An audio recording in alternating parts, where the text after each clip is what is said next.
lo dijo en la primera hora. Muy bien, 8:37 en la mañana. Le quiero agradecer a Pablo Arosemena Marrios, ministro de Economía y Finanzas, por aceptar una invitación para conversar en esta mañana. Ministro, ¿cómo le va? Bienvenido.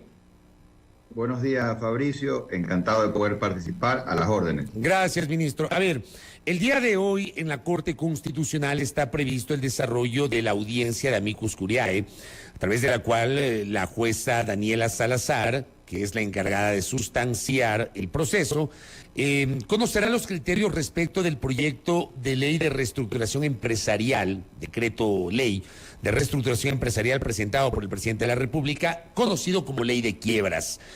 ¿Cómo ve usted el análisis en la Corte Constitucional, ministro? Mira, lo vemos con buenos ojos. Creemos que el Ecuador necesita urgente, como hemos dicho, poner más plata en el bolsillo de la gente, hacer que la plata gire.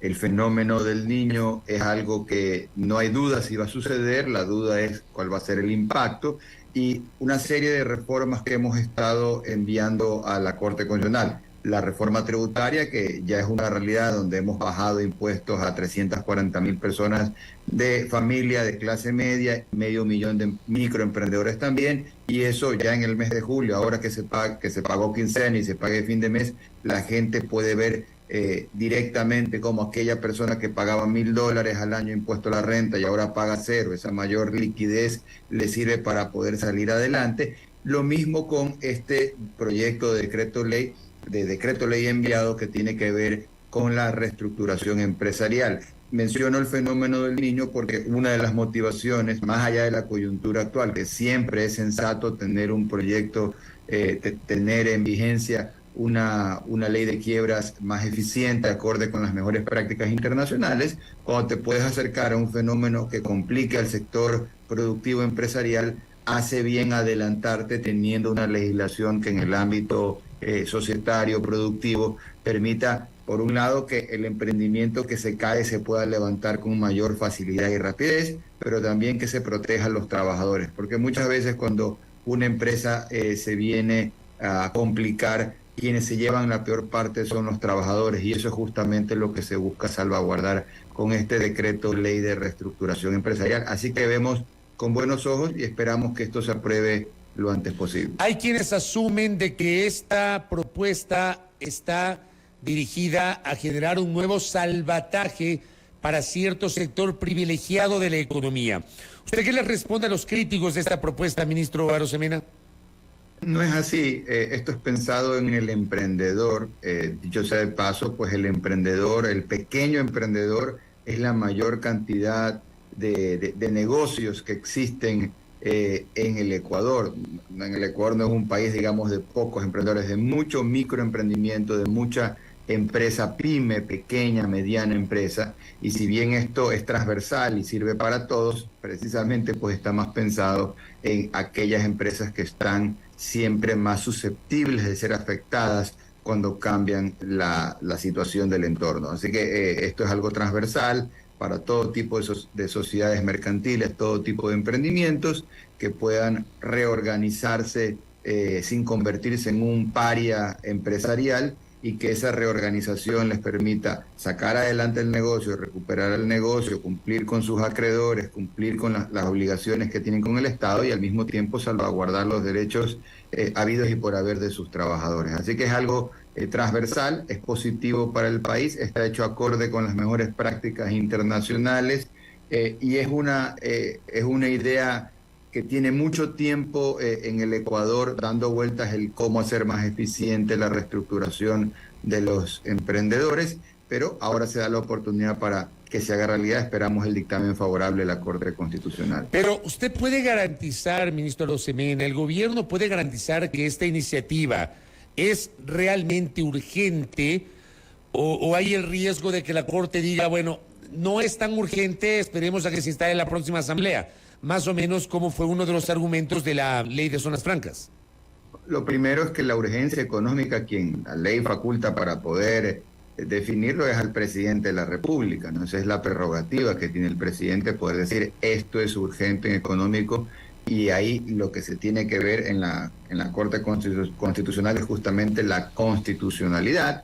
Habiendo dicho eso, evidentemente queremos estar seguros de que esté todo bien motivado para que no se tenga el problema que no se tuvo con la reforma tributaria, que sí se aprobó, muy bien, excelente gestión, pero por otro lado el de las zonas francas, digamos, sí quedó debiendo la Corte, porque es algo que también es urgente, ponerle plata en el bolsillo a la gente a través de generación de nuevos proyectos de emprendimiento, en ese caso particular con miras a la exportación. Entonces te diría que está muy bien motivado, a lo que lo ha trabajado, eso no se lo ha trabajado desde el Ministerio de Finanzas, sino como no debería ser, sino como debe ser desde la Secretaría Jurídica de la Presidencia de la República. Estamos con la tranquilidad de que sabemos que se ha hecho un gran trabajo, esperamos que la Corte haga su parte y que el Ecuador se beneficie de tener legislación en el ámbito de reestructuración empresarial para que el emprendedor que se cae se pueda levantar rápidamente. Ministro Arosemena, al actual gobierno, al gobierno del presidente Lasso, le queda poco tiempo. Estamos a exactamente un mes de las elecciones, hoy 20 de julio, el 20 de agosto estarán las elecciones. Tenemos agosto, septiembre, octubre, noviembre, 4 meses y medio, hasta 5 meses les podría quedar si es que hay segunda vuelta electoral. ¿Cuál es el derrotero en materia económica para este último tramo del gobierno del presidente Lasso, ministro?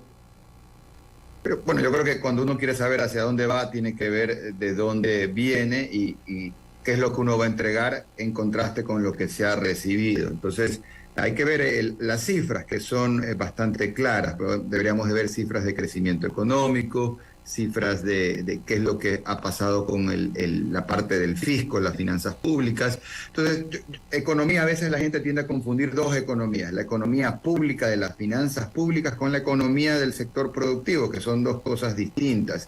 Pero lo que tenían en común ambas hace un par de años es que ambas estaban golpeadas, tanto las finanzas públicas del fisco como la economía particular de la gente que nos está escuchando. En el caso de las finanzas públicas hace un par de años, ¿qué fue lo que recibimos? No había plata en las arcas del Estado, lo que habían era deuda, se le debía prácticamente a todo el mundo. Entonces, la estrategia que se implementó era la de poner orden. Pensemos que alguien que nos está escuchando adquiere una pequeña empresa y esa empresa que adquiere tiene un estado de resultados, un estado de pérdidas y ganancias que da pérdidas, tiene un flujo de caja negativo, sale más plata de la que entra, y cuando mira el balance para ver lo que tiene y cómo se ha financiado lo que tiene, ve que prácticamente tiene todo empeñado y no tiene margen de maniobra. Te estoy dando una visión financiera, haciéndote una analogía entre cómo sería agarrar una empresa que esté con flujo de caja negativo, con pérdidas en vez de ganancias,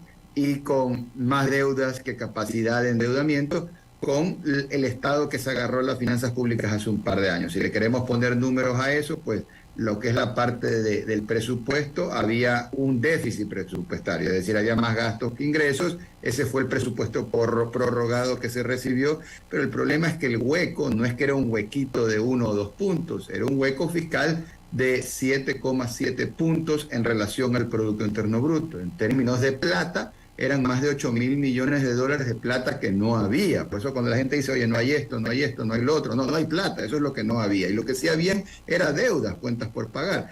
El año pasado yo entré el 5 de julio del 2022 y a la fecha, en un año de una semana, hemos estado pagando deudas por el monto de 180 millones de dólares, conjuntas parroquiales, municipios y prefecturas, todas deudas que datan del año 2015. Por devoluciones de IVA, transferencia de competencias sin recursos, modelo de equidad territorial, o sea, una serie de deudas de gobiernos anteriores, de 2 gobiernos anteriores, que simplemente la patearon al córner y que aquí hubo que empezar a poner orden y empezar a saldar. Lo mismo con la seguridad social, lo mismo con las universidades. Tú puedes entrevistar a rectores de universidades representativas de este país y te van a decir, oye, a mí me deben desde el 2016, desde el 2017. Entonces todo eso fue lo que se empezó a poner orden. Ese número que era de 8.000 millones que faltaban, de 7,7 puntos del Producto Interno Bruto, cerraremos este año, entregaremos las llaves, por así decirlo, con un déficit ya no de menos 7,7, sino de menos 2. Es decir, una reducción de alrededor de 6 puntos porcentuales del PIB. Es decir, buenas y malas noticias. La buena noticia, un gran trabajo en reducir el déficit. La otra noticia es que sigue habiendo déficit, sigue habiendo faltante, mucho menor, pero seguimos estando en déficit. El segundo tema tiene que ver con la deuda, porque tú puedes achicar el déficit pero agrandar la deuda. Y aquí lo que se ha hecho es bajar el déficit y también, Fabricio, hemos bajado la deuda. Los números están claros. En el año 2021, mayo del 21, la deuda en relación al PIB era de 61,5%. En diciembre de este año será 55%. ¿Cómo hicimos posible esa reducción drástica del endeudamiento en relación a la producción? A través de dos cosas. Renegociamos la deuda con China, bajamos la tasa de interés, alargamos los plazos, liberamos el petróleo que estaba atado y hoy se vende a precios de mercado, un beneficio para el Ecuador de 1.400 millones de dólares en flujo de caja, y este año hicimos el mayor canje de deuda externa por conservación de naturaleza. La deuda en bonos globales del Ecuador era de 17.000 millones de dólares, toda deuda contratada por gobiernos anteriores, y con la operación que hicimos la bajamos de 17.000 a 16.000 millones de dólares. El stock de la deuda bajó en 1.000 millones de dólares, por un lado, y por otro lado conseguimos que el mundo ponga 400 millones de dólares en recursos para que el Ecuador los utilice como Ecuador decide utilizarlos, pero con un solo objetivo, que es preservar la reserva hermandad a perpetuidad en las Islas Galápagos. Entonces, esto en cuanto a números públicos. En los números privados del sector productivo, la economía se la puede ver a nivel macro, sobrevolando a 10.000 o 30.000 pies de altura, o se la puede ver al nivel de la calle, que es como creo yo que hay que verla. Entonces, esa es la microeconomía. Entonces, la microeconomía, el dato te lo da el Servicio de Rentas Internas y es lo que se conoce como facturación total o ventas. Las ventas el año pasado fueron 228.000 millones de dólares. Voy a repetir el dato, 228.000 millones de dólares. La economía en su conjunto, comercio, industria, turismo, construcción, agricultura, etcétera. Ese dato, comparado no con el 2020, que sería pues antitécnico e injusto hacer esa comparación, pero sí con respecto al 2019, es un crecimiento de ventas, descontando el efecto de inflación y descontando el efecto del aumento poblacional. El incremento en ventas del 22 con respecto al 19 es del 10%. Y en este año 2023, enero a junio, datos del Servicio de Rentas Internas, las ventas con respecto al 22 están 5%. Entonces, si estás vendiendo más, estás yendo más lento porque tienes una desaceleración a nivel mundial, a nivel regional. Piensa tú que el promedio de crecimiento económico, ya hablando de macroeconomía y hablando de PIB para Latinoamérica, este año es del 1%. 1% es lo que va a crecer Latinoamérica. Y hasta este momento los pronósticos del Banco Mundial, del Fondo Monetario y del Banco Central son que Ecuador va a crecer al 2,6%, es decir, por encima del promedio regional. Entonces, yo te diría, esa senda de poner orden, que el orden es como la higiene personal, el orden fiscal, no se lo puede aflojar, tienes que hacerlo todos los días, lo vamos a tener hasta el final. Hay siempre presiones, Fabricio, para desordenarse, porque hay presiones de gasto. Todo el mundo cree que el presupuesto general del Estado es su piñata personal, todo el mundo la quiere reventar para ver si le caen unos caramelos para ellos o para los grupos de presión. El trabajo, el liderazgo económico, es decir, vamos a llevar las cosas de forma ordenada, pero el sentido de tener orden fiscal es dar un alivio social, porque orden fiscal por orden fiscal no tiene mayor sentido. Orden fiscal como un medio para lograr un alivio social tiene sentido. Entonces, ¿qué es lo que hemos hecho? Hace 2 años, 1.400.000 personas recibían bonos sociales, actualmente 1.900.000 personas reciben cobertura social de parte del Estado. Entonces, ese es el esfuerzo que se ha hecho por poner más recursos donde más se lo necesita. Ministro, pero más allá de esa explicación que usted está señalando con base en las cifras que nos ha presentado, ¿qué pasa con la inversión pública? ¿Qué pasa con la obra pública que también, digamos, tiene un efecto dinamizador de la economía? Y no se ha visto, por ejemplo, esa situación de estabilidad económica en inversión para reconstruir las carreteras, para arreglar las carreteras. Hay quejas permanentes de mucha gente en los cantones más pequeños sobre la ausencia de medicamentos o de insumos en los hospitales públicos. Hay dificultades por la calidad de los servicios públicos para acceder a determinadas servicios que brinde el gobierno central. Esa es la otra cara, ministro. Me gustaría un comentario suyo al respecto. Sí, yo te haría 2 o 3 reflexiones muy breves y al punto de lo que mencionas, ¿no? En el ámbito de la política, en la retórica política, Fabricio, se quiere llevar las cosas a blanco o negro, binario, todo o nada. Entonces, siempre hay todo o nunca hay nada. Y eso realmente, en la vida práctica, en la vida real, eso no es así, pues.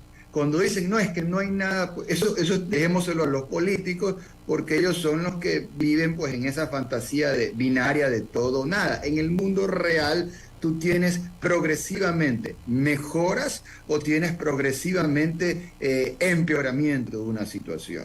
Primera cosa. Segunda cosa, tienes la encuesta, y quiero citar una encuesta que la hace el Instituto Nacional de Estadísticas y Censos, la ENEMDU, que es la Encuesta Nacional de Empleo y Desempleo Urbano, la hacen de manera presencial, son más de 9.000 casos a lo largo y ancho del Ecuador. Entonces, con esa base de ahí, te digo que cuando le preguntan a la gente si este mes sienten que están igual o mejor en su economía familiar que el mes pasado, el 70%, 7 de cada 10 personas te dicen que sienten una mejora. Entonces, yo separaría dos cosas. Una cosa, Fabricio, son los problemas estructurales del Ecuador, crónicos, los problemas de toda la vida, los problemas que hay hoy, que habían hace 5 años, hace 10 y hace 20. Por ejemplo, el tema del empleo, que sería el icónico. 6 de cada 10 personas no logran tener un empleo formal, un empleo de calidad. Ese dato era cierto hace 20 años, con la pandemia se agravó, pasó de 6 a 7 y hasta el día de hoy esa condición se mantiene. Entonces, ese es un problema de toda la vida, que en el gobierno rojo, en el gobierno azul o el color que uno quiera, ese problema se ha mantenido. Entonces, el debate político tiende a llevar las cosas a de que antes éramos Suiza, todo era perfecto y ahora es una desgracia y entonces yo te prometo llevarte al nirvana. Pero eso no es así. Hay problemas estructurales que se resuelven con el consenso que el Ecuador no ha logrado tener. En el caso específico del tema laboral se resuelve en la Asamblea, pero no hemos tenido asambleas en los últimos años que les interese resolver ese problema. Este gobierno fue proactivo y envió un proyecto de ley para mejorar las relaciones laborales, para dar mayor adaptabilidad laboral, pero la Asamblea ni siquiera se dignó a leerlo. Pero lo enviaron una vez, ministro Arosemena, que fue en septiembre, si mal no recuerdo, del 2021. Luego anunciaron que en enero del año pasado iba a comenzar un gran diálogo nacional para construir ese proyecto de ley laboral y digamos... Estamos terminando julio del 2023 y no se logró eso. Tuvimos una asamblea que ni siquiera, como te decía, ni siquiera le interesó leer el proyecto que se les envió. Pero para seguir avanzando y poder contestar la buena pregunta que me planteas, entonces lo que quería es, saliendo de primer elemento de ese lenguaje político del todo o nada, ¿no? Que eso es para los fanáticos. Y luego saliendo del tema de que hay problemas estructurales que no los puede resolver una persona, sino un consenso social que el Ecuador en décadas no logra tener. Saliendo de esos temas, no es menos cierto que es un desafío para el país entender, asimilar el problema que implica tener déficit fiscal, porque déficit fiscal significa que literalmente que no tienes la plata suficiente para cubrir todos tus ingresos. Digamos, ¿qué es economía? Asignación eficiente de recursos escasos. Pero los recursos que tienes por la vía tributaria, petrolera, autogestión y financiamiento no te alcanzan a cubrir todos tus gastos. Lo que se ha hecho en los últimos años es aumentar la lista de gastos, pero las fuentes de ingresos se mantienen cortas. Pensemos que la propia Constitución del Ecuador obliga todos los años en dolarización a aumentar el gasto con fines muy loables, pero que en la práctica implican que el gasto aumenta. Por ejemplo, este año aumentó en $1.200 millones por concepto de cumplir con el precepto constitucional del 0,5% del PIB para mayor gasto social. Entonces, si bien eso tiene una muy buena intención, en la práctica eso no tiene una fuente de financiamiento, entonces te va generando esa brecha a la cual tú haces referencia. Y luego, ya para entrar directamente en el tema de obra pública, desde Economía y Finanzas la gestión es conseguir recursos y asignarlos. Yo te puedo decir que el 100% de los recursos presupuestados han sido asignados a cada una de las distintas carteras de Estado desde enero de este año. Eso es lo que te puedo decir que es lo que nos corresponde. Específicamente en el tema de inversión, el presupuesto o el plan anual de inversión para este año fueron 1.871 millones de dólares.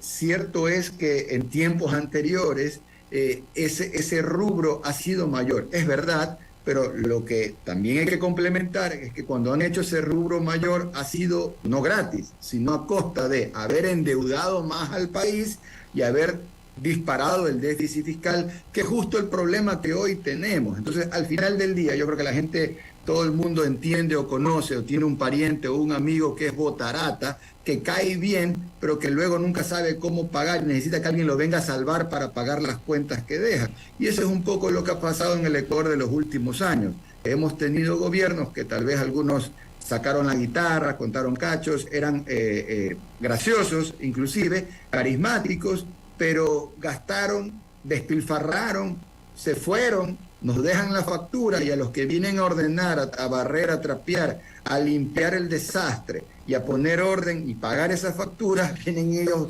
rascándose la panza desde afuera y diciendo, mira el desastre. Pues es el desastre que han hecho ellos, nosotros es lo que estamos arreglando. Ministro. Entonces, en el tema de obra pública son 1.871 millones de dólares, es una cantidad de recursos importante, insuficiente para todo lo que se necesita, pero son los recursos que el país, dado el nivel de ingresos que tiene, puede generar. Uno tiene que arroparse hasta donde te da la sábana. Ministro, dos cositas finales, me quedan 2 minutos. La primera, le consulto si el gobierno en el último tramo de la administración ha contemplado, por ejemplo, posibles condonaciones de intereses de deudas o medidas de reestructuración, que sea banca pública o banca privada, o si se prevé algún tipo de contribución o contribuciones especiales de ciertos sectores, como ocurrió, por ejemplo, antes con el terremoto. Esto digo a propósito de lo que se viene, que es el fenómeno del Niño. La respuesta rápida es no para ambas preguntas. Por un lado, si se tiene previsto alguna condonación desde la banca pública, al menos que es lo que te puedo hablar, no, porque recuerda que parte de la banca pública, pensemos en Banecuador, capta también recursos del público, es decir, recursos de ciudadanos. Entonces tú no puedes politizar los recursos de los ciudadanos. A veces hay esa confusión o ese desconocimiento, y te digo, en el caso de Banecuador, por eso nosotros en su momento, cuando esto fue un tema varios meses atrás, plantamos una posición de decir, oye, son recursos no del Estado, sino de ciudadanos particulares que no se pueden politizar, por un lado. Y por otro lado, condonar deudas genera malos incentivos, es una mala pedagogía, y aparte le hace un hueco patrimonial al banco de 189 millones de dólares, lo cual pues significa que tendría que luego haber un salvataje para ese banco. Entonces eso no es algo que está en la hoja de ruta, hablando específicamente de este tema de banca pública. Luego con respecto... Sí. Sí, y lo ultimísimo, ¿tienen ya listo el decreto ley sobre el fenómeno del Niño o todavía no? La responsabilidad de ese decreto ley está en el Ministerio de la Producción, son quienes trabajan ese decreto ley, y en los próximos días ya estará terminado. Se lo ha venido trabajando durante 45 días más o menos.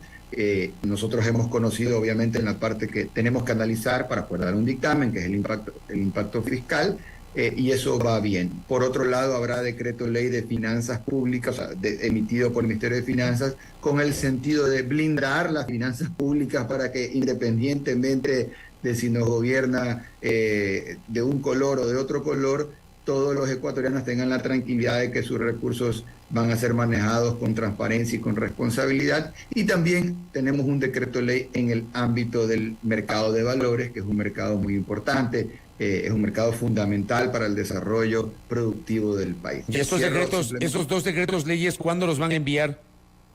Mira, está previsto en los próximos, ya no te diría días, porque esta semana, digamos, se acaba, pero próxima semana tenemos previsto, y la subsiguiente también. Entonces tenemos en las siguientes semanas, iremos dosificando, ¿no? No todo tiene que ser, digamos, de una, sino que conforme se han ido enviando ya varias cosas, obviamente lo que nos interesa es enviar y que sea aprobado, por eso nos estamos dando todo el trabajo de poder hacerlo analizar por los mejores expertos a nivel nacional, de tal suerte que tengamos una relativa tranquilidad de que eso va a ser aprobado para beneficio de la gente que nos está escuchando. Y lo último, para beneficio de la gente que nos está escuchando, en línea de lo que me preguntaste hace un ratito, ante un fenómeno natural como el Niño, hay dos mentalidades. La mentalidad de gobiernos anteriores, que cuando pasaba cualquier cosa, pasaba un pajarito por allá, qué buena excusa para clavarle impuestos a la gente, y nuestra visión, que es bajar impuestos,